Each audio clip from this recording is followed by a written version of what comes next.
भक्ति की। प्रधानमंत्री नरेंद्र मोदी अपने उत्तराखंड दौरे पर पिथौरागढ़ पहुंचे। सुबह 9:30 बजे मोदी पार्वती कुंड पहुंचे और यहां पर पहुंचकर उन्होंने पूजा अर्चना की। वहीं 3 तस्वीरें आपके सामने हैं। इस दौरान प्रधानमंत्री नरेंद्र मोदी डमरू बजाते हुए भी दिखाई दिए हैं। पूरे भक्ति भाव में लीन दिखाई दिए प्रधानमंत्री और इसी भक्ति भाव के साथ प्रधानमंत्री मोदी ने पूजा अर्चना की है। फिर वहां से आदि कैलाश के दर्शन भी किए। इस दौरान सीएम धामी भी मौजूद रहे। पिथौरागढ़ को आज प्रधानमंत्री नरेंद्र मोदी 4200 करोड़ रुपए की योजनाओं की सौगात देंगे। साथ ही कई परियोजनाओं का शिलान्यास भी होगा। वहीं कई योजनाओं का लोकार्पण भी प्रधानमंत्री के हाथों यहां पर होने वाला है।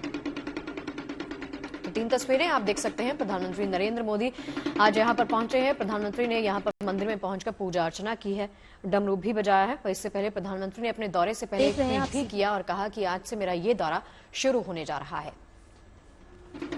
आदि कैलाश के दर्शन किए हैं प्रधानमंत्री नरेंद्र मोदी ने। सीएम धामी वहां पर पहुंचे, प्रधानमंत्री से मुलाकात की है। पिथौरागढ़ को आज प्रधानमंत्री नरेंद्र मोदी कई विकास परियोजनाओं की सौगात देने वाले हैं। 4200 करोड़ रुपए की योजनाओं का तोहफा जो है आज वो यहां के लोगों को देने वाले हैं।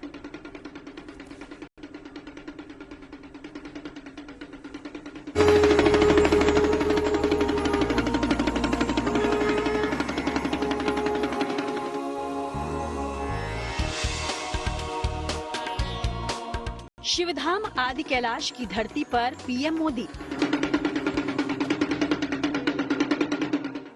प्रधानमंत्री ने की जोलिंगकोंग के पार्वती मंदिर में पूजा।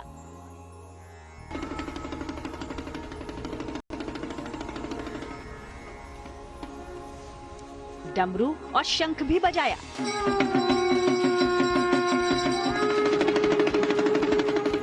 किए देवों के देव आदि कैलाश के दिव्य दर्शन।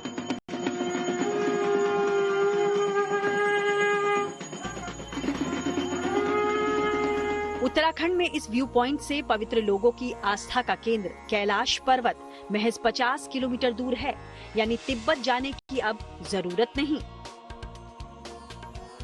गुरुवार सुबह उत्तराखंड के कुमाऊं दौरे पर गए प्रधानमंत्री मोदी पिथौरागढ़ पहुंचे। उन्होंने यहां खास तौर से आदि कैलाश पर्वत और पार्वती ताल के दर्शन किए। यहां पहुंचकर प्रधानमंत्री मोदी ने एक एक जगह पर जाकर बेहद दिव्य और यहाँ के आध्यात्मिक माहौल का अनुभव किया। हालांकि इससे पहले जहाँ किसी काम की शुरुआत करने के लिए ईश्वर की पूजा पाठ का विधान है, तो यहाँ भी प्रधानमंत्री मोदी ने पार्वती मंदिर के कुंड में पूरे पारंपरिक विधि विधान के साथ पूजा अर्चना में अपनी भागीदारी दी। यही नहीं, पिथौरागढ़ की पारंपरिक वेशभूषा पहने और आध्यात्मिक माहौल के दरमियान प्रधानमंत्री ने पूजा के वक्त घंटी भी बजाई। यहाँ के जोलिंगकोंग इलाके से कुछ ही दूरी के बाद चीन बॉर्डर शुरू हो जाता है। कड़ी सुरक्षा व्यवस्था के बीच प्रधानमंत्री ने कुछ देर यहाँ ध्यान भी लगाया।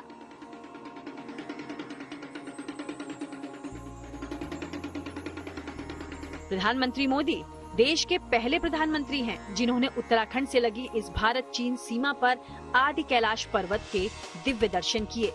महादेव के पूजन दर्शन और उनका आशीर्वाद लेने के बाद प्रधानमंत्री मोदी ने पिथौरागढ़ के इलाके में बसे गुंजी गांव के लोगों से भी मुलाकात की। इसीलिए प्रधानमंत्री पिथौरागढ़ के गुंजी गांव पहुंचे हैं, जो अपने पर्यटन के अहम स्थल के। दरअसल उत्तराखंड के कुमाऊं क्षेत्र में प्रधानमंत्री का करीब 4200 करोड़ रुपए की विकास परियोजनाओं का लोकार्पण और उद्घाटन का कार्यक्रम है।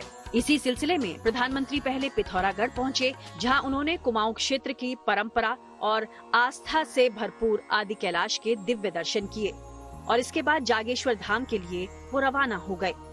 उम्मीद है कि प्रधानमंत्री के कुमाऊं दौरे के दौरान कई विकास योजनाओं की सौगात यहाँ आदि कैलाश पर्यटन क्षेत्र को भी एक नई पहचान देने में मदद करेगी। पिथौरागढ़ से मंजीत नेगी के साथ bureau report, good news today. पूजा अर्चना के बाद प्रधानमंत्री मोदी पिथौरागढ़ में सीमावर्ती गुंजी गांव पहुंचे, जहां सेना, आईटीबीपी और बीआरओ के जवानों से उन्होंने बातचीत की। प्रधानमंत्री मोदी ने नगाड़े पर हाथ आजमाया और बड़े ही शानदार तरीके से नगाड़ा बजाया। इस दौरान मोदी ने गुंजी गांव के लोगों से मुलाकात की, उनका हालचाल जाना। प्रधानमंत्री मोदी को अपने बीच पाकर गुंजी गांव के लोग काफी उत्साहित दिखाई दिए। इस गांव में आने वाले प्रधानमंत्री मोदी पहले प्रधानमंत्री हैं और मोदी ने स्थानीय कला और उत्पादों पर प्रकाश डालने वाली मोदी इस प्रदर्शनी में शामिल हुए, जहां पर स्थानीय कला और उत्पादों पर प्रकाश डाला गया।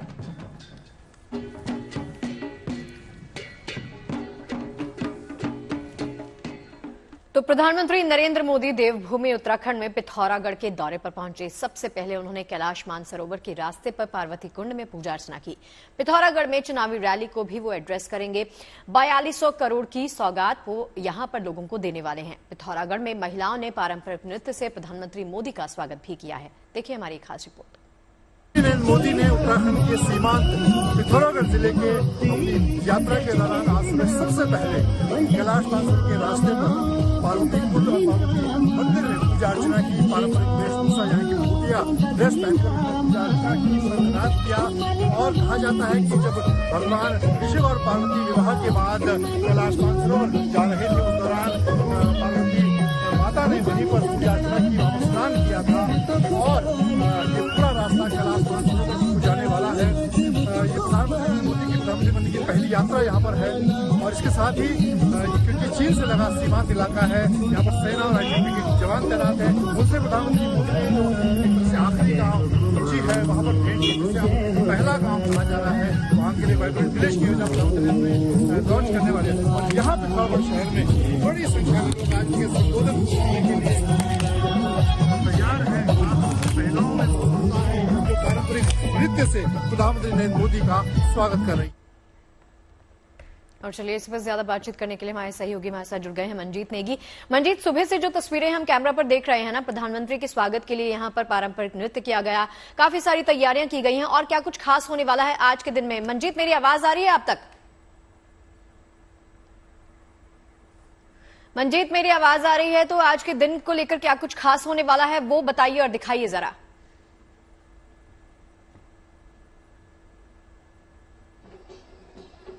देखिए, प्रधानमंत्री नरेंद्र मोदी का पिथौरागढ़ का जो एक दिन का दौरा है उसको लेके यहाँ पर जबरदस्त लोगों में उत्साह है। हम दिखा रहे हैं आपको तस्वीरों में।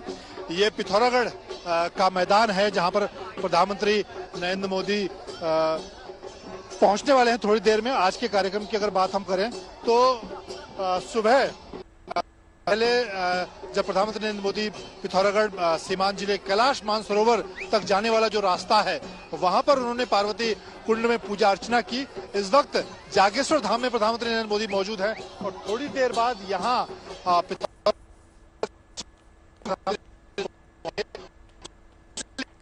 पारंपरिक नृत्य यहाँ पर कर रही है। पारंपरिक वेशभूषा पहनी है। स्वागत जो किसी मेहमान के आने पर किया जाता है। यहाँ पर जो ग्रुप परफॉर्म करे उससे हम बात करेंगे। क्या ये जो खास तरह की नृत्य आप दिखा रहे हैं क्या है?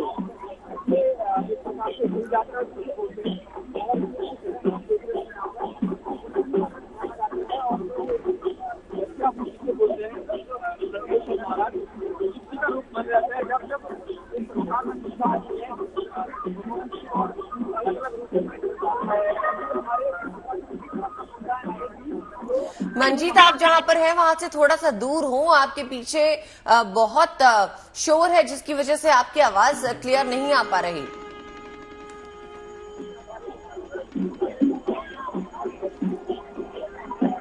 तो आज प्रधानमंत्री मोदी पहले ऐसे प्रधानमंत्री जो पिथौरागढ़ के दौरे पे पहुंचे और प्रधानमंत्री ने यहां आदि कैलाश के दर्शन किए, लोगों से संवाद किया, बीआरओ के जवानों से भी प्रधानमंत्री ने मुलाकात की। सुबह सुबह प्रधानमंत्री आज जब गांव पहुंचे तो लोगों में बेहद उत्साह दिखाई दिया। 4000 करोड़ की सौगात आज प्रधानमंत्री उत्तराखंड के लोगों को देने वाले हैं। पिथौरागढ़ में खासकर प्रधानमंत्री का दौरा खास माना जा रहा है।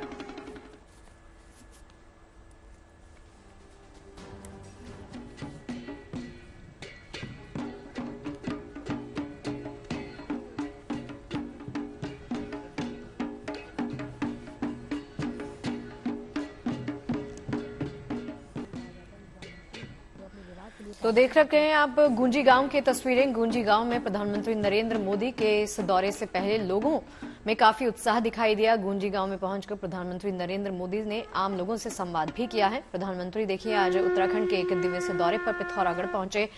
यहां पर सीएम धामी ने उनका दिल खोलकर स्वागत किया। पार्वती कुंड और जागेश्वर धाम में भी पूजा अर्चना प्रधानमंत्री ने की। पिथौरागढ़ को लगभग 4200 करोड़ की विकास योजनाओं का आज आम लोगों को प्रधानमंत्री नरेंद्र मोदी समर्पित करने वाले हैं। तो इस दौरे से पहले प्रधानमंत्री नरेंद्र मोदी ने एक ट्वीट भी किया कि आज से एक दिवसीय दौरे पर मैं पिथौरागढ़ पहुंच रहा हूं।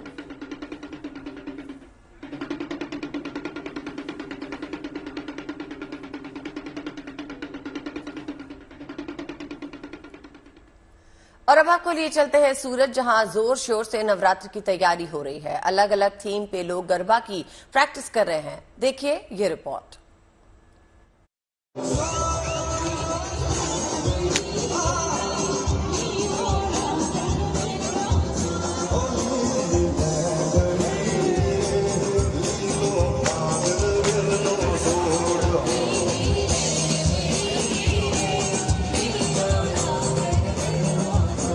कहीं राम मंदिर की थीम पर गरबा रिहर्सल चल रहा है,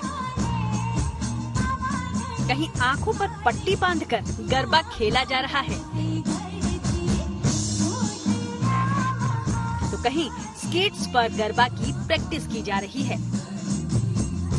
उत्सव और उल्लास की ये तस्वीरें सूरत की हैं। तस्वीरें बताने के लिए काफी हैं कि सूरत गरबा के रंग में अभी से रंग चुका है। मां अम्बे की आराधना में अभी से सूरतवासी रमने लगे हैं। तरीका कोई भी हो, मकसद एक ही है, पारंपरिक परिधानों में सज धज कर गरबा नृत्य के जरिए मां दुर्गा की आराधना।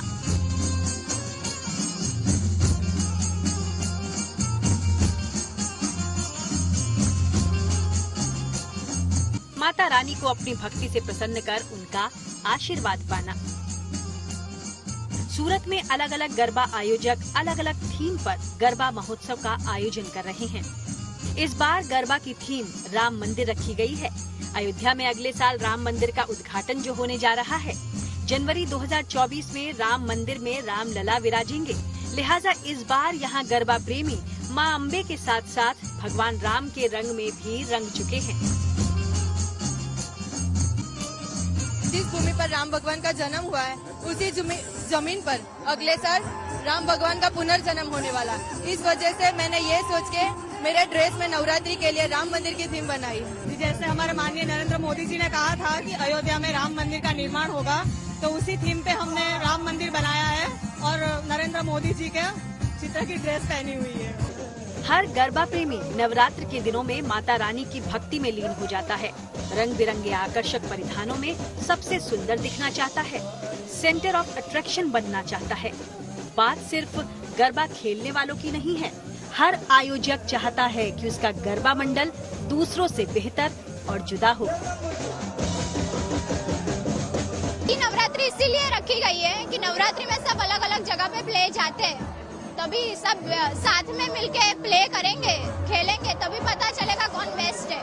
सब 6 महीने से तैयारी कर रहे हैं, तो देखते हैं कौन बेस्ट है। सूरत में सब अलग अलग थीम लेके आए हैं। राम मंदिर मोदी जी का बनवाया है, मोदी जी का इमेज से गरबा खेल रहे हैं सब लोग, और बहुत अलग अलग थीम्स और यूनिक थीम्स लेके आ रहे हैं। सूरत का ही ये अलग गरबा मंडल है। वक्त बेहद कम बचा है, लिहाजा बच्चे बड़े सभी पूरी शिद्दत से रिहर्सल में जुटे हैं। 5 साल की उम्र से लेकर 20 साल तक के बच्चे पैरों में स्केटिंग शूज पहनकर गरबा और डांडिया की प्रैक्टिस कर रहे हैं। बड़े बच्चों ने तो अपनी आंखों पर पट्टी तक बांधी हुई है। पैरों में स्केटिंग है, बावजूद इसके गरबा खेला जा रहा है। नवरात्रि की शुरुआत होने वाली है, उससे पहले गरबा और डांडिया की ट्रेनिंग शुरू है। हमारे पीछे आप देखेंगे जो स्केटिंग ये शूज पहन के जहाँ लोग स्केट करने जाते हैं, लेकिन यहाँ आप देखेंगे तो क्लासेस में ये छोटे बच्चे जो हैं स्केटिंग पर गरबा जो है यहाँ खेलते हुए नजर आ रहे हैं। छोटे छोटे बच्चे भी हैं जिन्होंने पैरों में देखेंगे आप स्केटिंग पहना हुआ और उसके ऊपर से ये गरबा खेलते सीखते नजर आ रहे हैं। तो ये तस्वीरें सूरत के गरबा क्लासेस की हैं। 33 इयर्स हो गए सारी एकेडमी को। इन लोगों ने गरबा और स्केट्स पे वर्ल्ड रिकॉर्ड भी बनाया हुआ है, लिम्का बुक ऑफ रिकॉर्ड में भी नाम है इन लोगों का।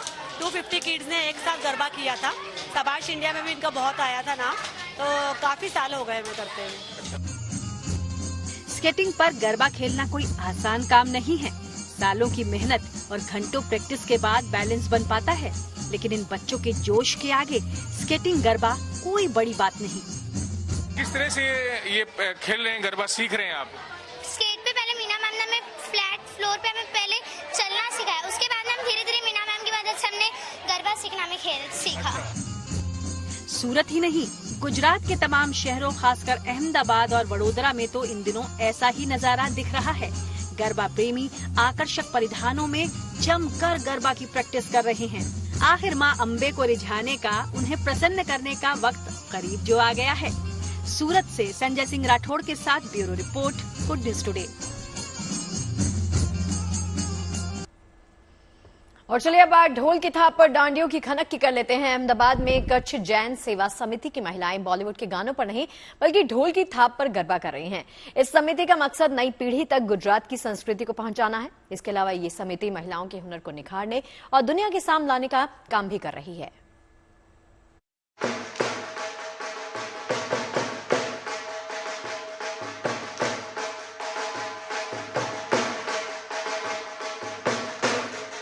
ढोल पर गरबे का रंग, हर ओर डांडिया की धूम। नवरात्र से पहले प्री नवरात्र गरबे का आयोजन। गुजरात में इन दिनों जगह जगह गरबा प्रैक्टिस चल रही है। नवरात्र में गरबे की शाम में रंग जमाने के लिए गरबा ग्रुप्स दिन रात एक कर रहे हैं। एक ऐसे ही ग्रुप से आपको मिलवाते हैं जो अपनी संस्कृति को आगे बढ़ाने के लिए बॉलीवुड गानों पर नहीं ढोल पर गरबा करते हैं। लोग यहाँ पे ट्रेडिशनली जो हमारा कल्चर है वो हम लोग यहाँ पे खेलते हैं। सभी लेडीज ही आती हैं यहाँ पे, और जो बाहर है वो आज टोटली वो डीजे पे सॉन्ग पे होता है, हमारे यहाँ पे ढोल पे होगा। यही एक प्रोग्राम है कि सब लेडीज पूरी जोश और लगन के साथ गरबा खेलते हैं और अपना उत्साह, सब में उत्साह इतना होता है कि सब मस्त मजा करते हैं। यहाँ पे सब लेडीज इकट्ठी हुई हैं, तो हमारा पुराना ट्रेंड हमें याद रहे, इसलिए हम आज यहाँ पे इकट्ठे हुए हैं और वो ट्रेंड को जारी रखने के लिए सब यहाँ पे गरबे को एंजॉय कर रहे हैं। कच्छ जैन सेवा समिति की इन महिलाओं ने ढोल पर न केवल गरबा किया बल्कि डांडिया भी खेला। हर साल गरबा में नए नए ट्रेंड देखने को मिलते रहे हैं, लेकिन लोग पुरानी संस्कृति भूले नहीं हैं। अपनी संस्कृति को नई पीढ़ी तक पहुंचाने के लिए अभी भी कई समुदाय उसी अंदाज में गरबा करते हैं और लोगों को सिखाते हैं। गरबे का यही स्टाइल आजकल फिल्मों में भी देखा जा रहा है। कच्छ जैन सेवा समिति गरबा महोत्सव में महिलाएं इस कला को दुनिया के सामने लाने की कोशिश भी कर रही हैं, जिसके लिए इन महिलाओं ने प्री नवरात्रि का आयोजन किया है। इस खास आयोजन के जरिए दरअसल इन महिलाओं को अपने हुनर को दिखाने का मौका जो मिला है। प्री नवरात्रि का आयोजन इसलिए किया है कि ये जो समाज की बहनों ने जो अपनी अलग एक पहचान बनाना चाहती हैं, हुनर प्रदर्शित करना चाहती हैं, उन बहनों से आई हुई बहनें सब खरीदी करें और उनको एनकरेज करें। यही हमारा मोटो है प्री नवरात्रि का। इस समुदाय का मकसद नए युग में गुजराती संस्कृति को जीवित रखना और दुनिया भर में महिलाओं के हुनर को उड़ान देना है।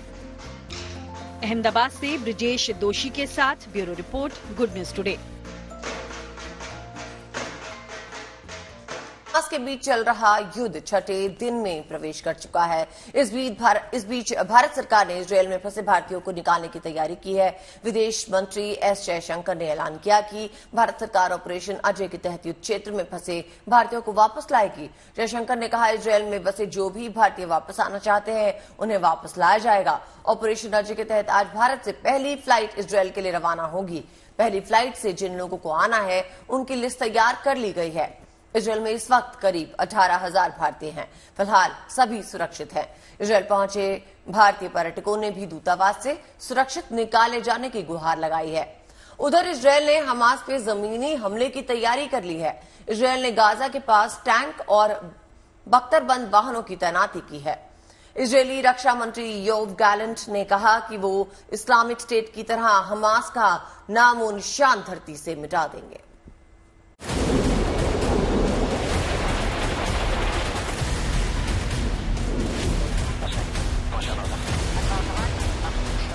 हर तरफ धमाके की आवाज,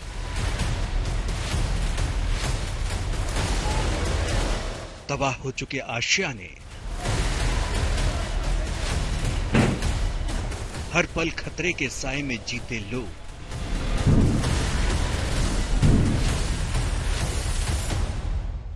इजराइल में इन दिनों किसी भी वक्त हवाई हमले का सायरन बजने लगता है।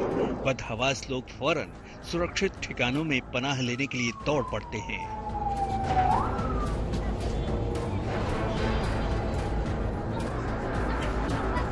इजराइल और हमास के बीच टकराव का सबसे ज्यादा खामियाजा बेकसूर लोगों को ही झेलना पड़ रहा है। इजराइल में फिलहाल करीब 18,000 हिंदुस्तानी लोग मौजूद हैं। इन लोगों की सुरक्षित वापसी के लिए सरकार ने अभियान शुरू किया है। इस अभियान का नाम रखा गया है ऑपरेशन अजय। विदेश मंत्री एस जयशंकर ने सोशल मीडिया प्लेटफॉर्म एक्स पर इस ऑपरेशन की जानकारी दी। उन्होंने लिखा है कि इजराइल से लौटने के इच्छुक हमारे नागरिकों की सुरक्षित वापसी के लिए ऑपरेशन अजय शुरू किया जा रहा है। इसके लिए विशेष चार्टर विमानों का इंतजाम किया जा रहा है। विदेश में रहने वाले अपने सभी नागरिकों की सुरक्षा के लिए पूरी तरह प्रतिबद्ध है।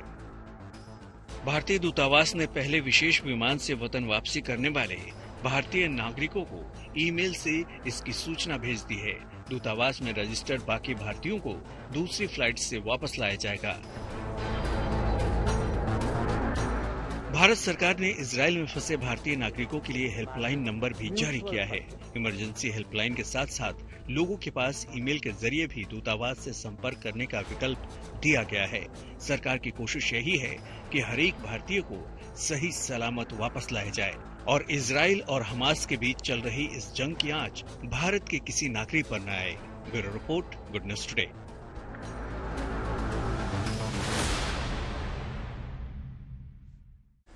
नवरात्र के बाद दशहरा और फिर आएगी दीपावली। दीपावली पर अयोध्या में एक बार फिर से दीपों के जरिए रिकॉर्ड बनाने की तैयारी है। पुराने रिकॉर्ड को तोड़ते हुए न केवल इस बार नया रिकॉर्ड बनाया जाएगा, बल्कि इसके जरिए गिनीज बुक में फिर से नाम चढ़वाने की तैयारी यूपी सरकार कर रही है। कैसा होगा इस बार का दीपोत्सव और कौन इसे खास बनाने में जुट गया है, देखिए हमारी खास रिपोर्ट।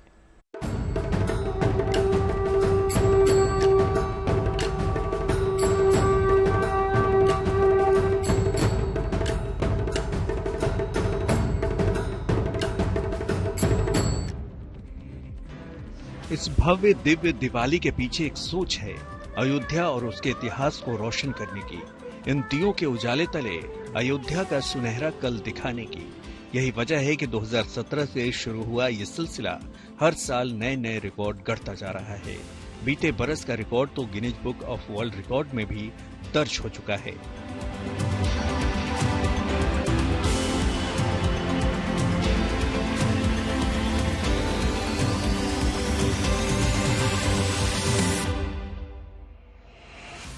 वो कैसे, पहले इसे ही समझ लीजिए।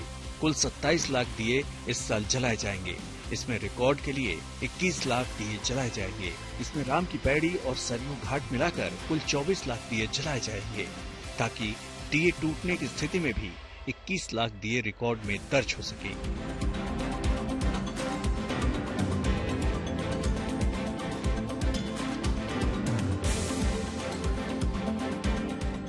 सवाल ये है कि इतने दिए आएंगे कहां से? उसका जवाब भी देते हैं, लेकिन उससे पहले आपको ये भी बता दें कि इस बार के दीपोत्सव को महिला शक्ति भी खास बना रही हैं। रीता जी, बहुत ऑर्डर पूरा करने की तैयारी और जल्दी दिख रही है। बहुत सारे दिए आप लोगों को बनाने हैं। क्योंकि मैम हम लोगों को बहुत सारा ऑर्डर मिला है। अयोध्या राम मंदिर में जो इस बार रामलला के यहाँ जो उनके प्राण प्रतिष्ठा के पहले जो मतलब दीपदान होगा, सबसे खुशी की बात यह है कि हम लोगों के हाथों के बनाए हुए दीपक वहाँ पे जाएंगे और जलेंगे। आमदनी ज्यादा मिल रही है। सीमा हम देख रहे हैं लगातार आप बना रही हैं दिए।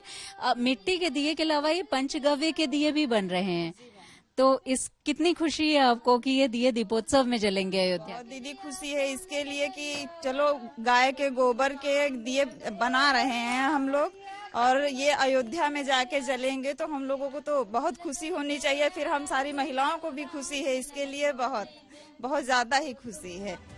लखनऊ में गोपेश्वर गौशाला की तस्वीर सारी कहानी अपने आप बयां कर देती है, जब यहाँ महिलाओं को गाते देखा जा सकता है।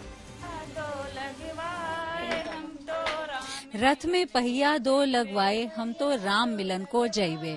ये महिलाएं गा रही हैं और इनके हाथ लगातार चल रहे हैं क्योंकि ये दिए बना रही हैं, वो दिए जो अयोध्या के दीपोत्सव में जलेंगे। रथ में भले ही पहिए लगे न लगे, लेकिन इनके सपनों को पंख लग चुके हैं क्योंकि बहुत विशेष अवसर है और खुद ये मानती हैं कि इनके हाथ के बनाए हुए दिए अयोध्या में जलेंगे, तो ये लोग बहुत विशेष काम कर रही हैं।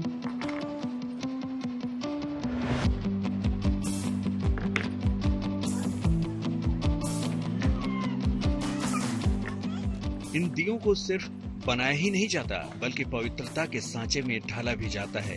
पंचगव्य से यहाँ दियों को तैयार किया जाता है। हालांकि इस बार सरकार ने जिस तरह से दियों की संख्या बढ़ाई है, उसने इन 22 गांव की महिलाओं को शिफ्टों में काम करने को मजबूर कर दिया है। मैनेजर के मुताबिक ये रामकाज है और ये इतना बड़ा ऑर्डर भी उन्हीं की कृपा से मिला है। इसलिए प्रसन्न भी है कि हमारे यहाँ से कई सालों से दीप अयोध्या जा रहे हैं। इस बार भी ऑर्डर मिला हुआ है, बड़ा ऑर्डर मिला हुआ है क्योंकि इस बार दीपक कुछ ज़्यादा ही जलने हैं। तो इसलिए अधिकतम जो हमने कोशिश की है कि हमारी ग्रामीण महिलाएं उसमें कार्य कर सकें, तो लगभग आज 20-22 गांव की महिलाओं के द्वारा ये कार्य हम करा रहे हैं, जो अपने घर पे भी बैठ कर बनाती हैं, यहाँ से सामान ले जाती हैं और उनमें भी बड़ी प्रसन्नता है कि मेरे द्वारा बनाए दीपक प्रभु राम की नगरी में जलेंगे।